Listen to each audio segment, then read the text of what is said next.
Welcome to the deep dive. We're here to cut through the noise, get straight to the heart of things. That's the plan. And today, we're really diving into something fascinating. Healthcare across the Arab region. It's this incredibly complex landscape, but also one that's, changing fast. Lots of innovation happening. Absolutely. And right in the middle of a lot of that is the organization we're focusing on. Oh. The Arab Hospitals Federation, the AHF. Right, the AHF. So our mission today basically is to unpack what the AHF is all about, its core goals, what it's actually doing, its initiatives, and how it's influencing healthcare there. Exactly. We'll be looking at how they sort of build bridges for collaboration, push for sustainability, which is huge right now, and how they're bringing in new tech. And we're basing this on, well, quite a bit of material. Yeah, we've got a good mix. Official statements from the AHF, news reports, and even some direct Q&A stuff with them. So it gives you a pretty solid picture, I think. Should be comprehensive, yeah. Okay, so let's start unpacking the Arab Hospitals Federation. It sounds, significant. What's its fundamental role? What's the big picture goal they're aiming for? Well, at its heart, the main goal is pretty clear, actually. It's to advance health in the Arab countries. Simple phrase, but a massive undertaking. Right. Think of it as this influential body, a unifying force, really. It brings together leaders not just from hospitals, that's important, but from other key sectors, too, right across the Arab world. So it's a hub, a platform. Exactly. A collaborative platform, building connections, sharing what works, trying to lift the standard of care everywhere in the region. They're trying to create an environment where healthcare systems are strong, adaptable, always improving. Okay, that makes sense. Now, something that really jumped out at me from the sources was this new thing they launched, the AHF Leaders Advisory Board. That sounds, it sounds more than just another committee. What's the real impact there? Oh, it definitely is a significant step. You're right. Yeah. Its main job is, yes, fostering collaboration, sharing experiences, getting important conversations going. But the key insight, I think, is how it does that. It's designed to be a much more direct link, like a pipeline straight from the people facing healthcare challenges day to day, right to the policymakers. Ah, okay. So cutting through some red tape, maybe, getting insights acted on faster? Precisely. Think about getting those ground level realities, those real-time problems and opportunities, shaping policy much more quickly and effectively than going through loads of traditional layers. It operates under their main executive council, so it's tied into the AHF's big strategic goals. Right. And what comes out of it? Actionable recommendations, concrete initiatives. And these get passed directly to the decision makers. That's crucial for improving how systems work, how services are delivered, and actually shaping policies that make a difference, both in public and private healthcare. Keeps their strategies grounded in, reality. Grounded. I like that. And speaking of making a mark, they've got this slogan for their Silver Jubilee, #MakeHistoric. It's catchy.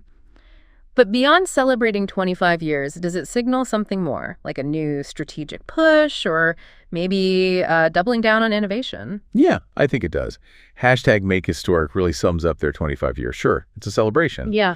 But it's definitely not just looking back. It marks this major milestone, and it really sets the stage for what they want to do next. A transformative future is how they might put it. Okay. Shows their ambition. To keep making history in healthcare, not just keeping up with changes, but actually driving them, trying to put the Arab world right at the forefront of global health innovation. It feels like a statement of intent, really, for leading proactively. That proactive leadership. Well, it ties perfectly into a key question we found in our source material, actually. It asks, from a health systems strengthening view, what role has the AHF leadership specifically played in boosting regional collaboration and resilience? That's a really central question. And the sources give a pretty clear answer on that.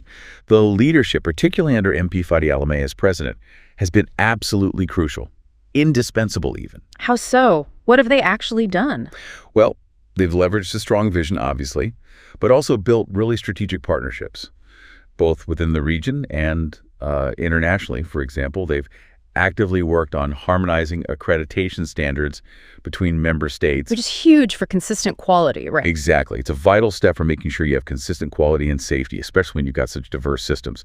They've also really pushed hospital sustainability and championed knowledge sharing, creating spaces where best practices don't just get talked about, they get, picked up and used. And MP Alameh's background, the sources mentioned he's both a healthcare executive and a parliamentarian. That sounds like a unique advantage. How does that play out in practice? It's absolutely a key factor. That dual perspective is, it's pretty unique. It lets him bridge what's often a big gap. He understands the nitty-gritty, the daily operational challenges of running a hospital. But he also gets the complex world of legislation and policy. So the AHF's initiatives aren't just dreamt up in theory, they're designed thinking about how they'll actually work on the ground. That makes them much more impactful than just top-down ideas. Right. Makes sense. So he might see a bottleneck in hospital operations, for instance, and then use his understanding of policy to suggest frameworks that tackle it systemically, maybe at a national or even regional level. It ensures hospitals are better set up to give safe, quality care and be resilient, especially now, with complex challenges like pandemics or, climate change impacts. It builds systems designed to flex and last. That's a really clear picture of an integrated strategy. So let's look at some concrete examples. The sources are full of mentions, meetings, partnerships, events. When you scan across all that activity, what really jumps out as showing their strategic approach in action? Well, what's striking isn't just the sheer amount of activity, it's the breadth.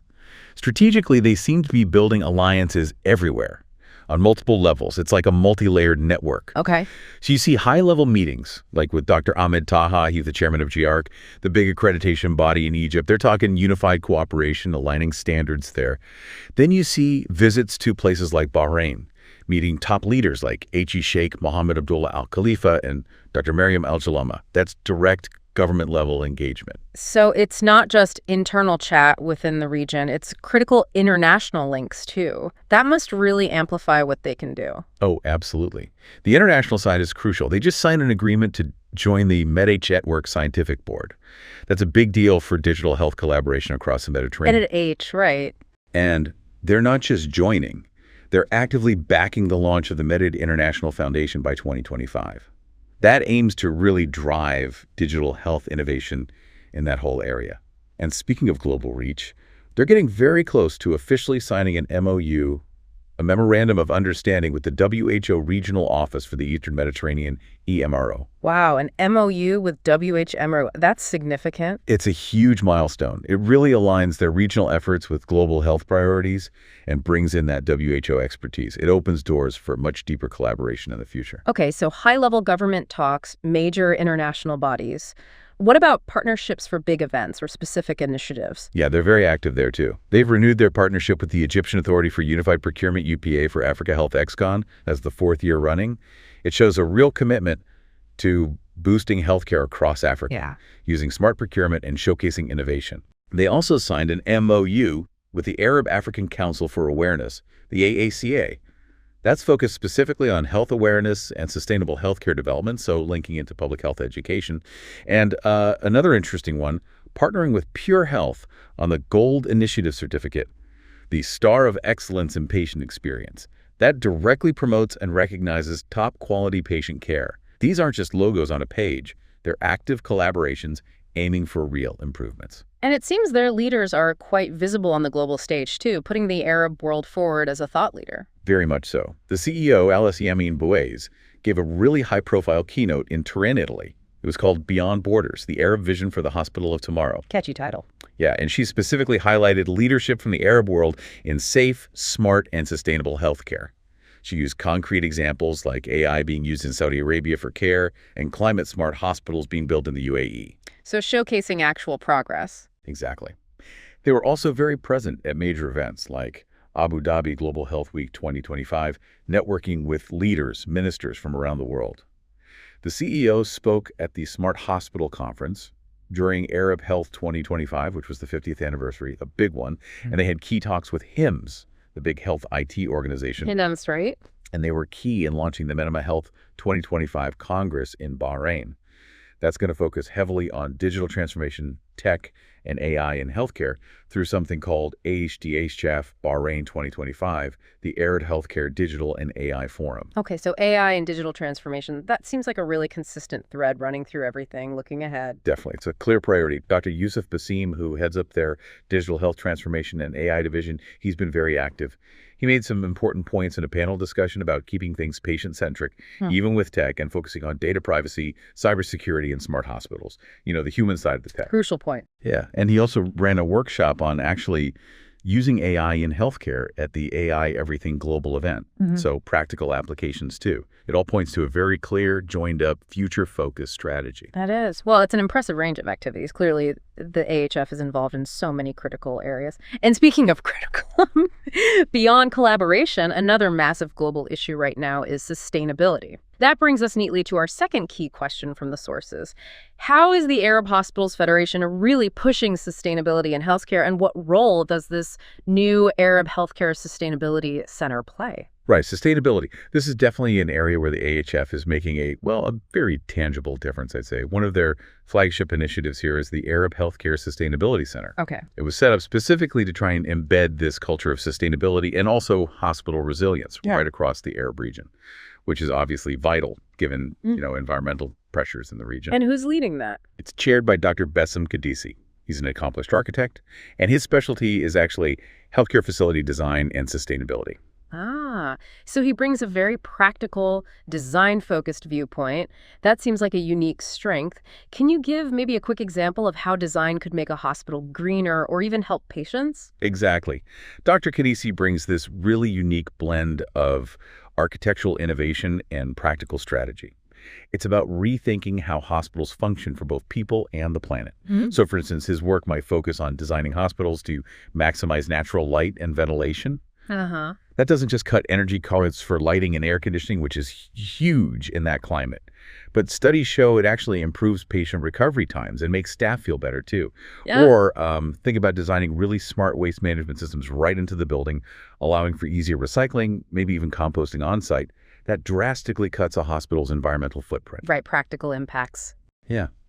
So the center's role is to guide hospitals towards these greener practices, improve how they use resources, and really importantly, help them prepare for climate-related challenges that are specific to the Arab world, like water scarcity or extreme heat. Under his leadership, they've already developed a big recommendations paper on healthcare sustainability for the AHF and a whole new vision for designing healthcare facilities. It's a proper roadmap for change. And they're not just writing reports and leaving them on a shelf, presumably. They're promoting this. Precisely. They're not just creating guidelines. They're actively out there. The Center's been participating in major platforms, WHO events, COP28, which is the big global climate conference, obviously. The Social Forum, yeah. Arab Health, Med Health, Africa Health XCon. Being present at these events is vital for sharing what they're learning, picking up global best practices, and working with all sorts of different partners to speed up this sustainable transformation. It's about turning the vision into reality on the ground. It really is clear they're pushing boundaries. Collaboration, sustainability. But okay, there was one more development in the sources that really stood out, something quite exciting, signaling their commitment to the future of healthcare. A new appointment. Ah, yes, that's a truly significant move strategically.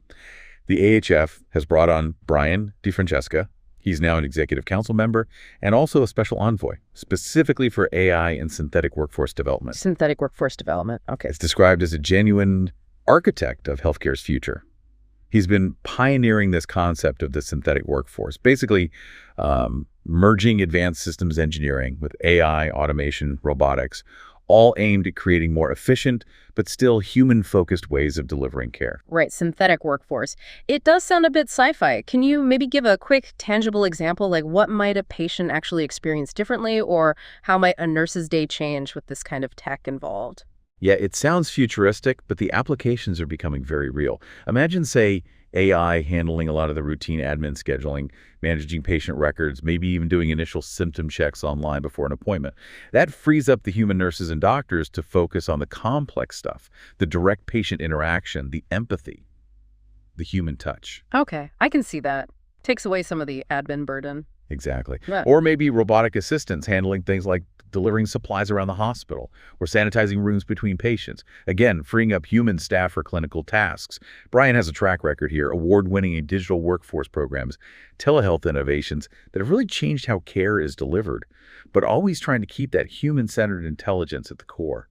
So his role at AHF is pretty important then? Hugely important. His global perspective, his bold thinking, they see that as a powerful force to help advance the AHF's mission, making healthcare smarter, more resilient, really ready for the future across the Arab world. It absolutely underlines their commitment to being right at the cutting edge. So we've covered a lot of ground today, really journeyed deep into the AHF's world. We've seen how they're not just reacting to healthcare challenges, but trying to actively shape what comes next. Yeah, from their core goals and that Strategic Leaders Advisory Board. To that huge network of partnerships they're building, both regionally and globally. And their deep commitment to sustainability with the News Center, and now this big push into AI and the synthetic workforce with Brian DeFrancesca. What really comes through is the AHF's impactful and very proactive role in the region's healthcare. They seem to be really leading the charge. I think so.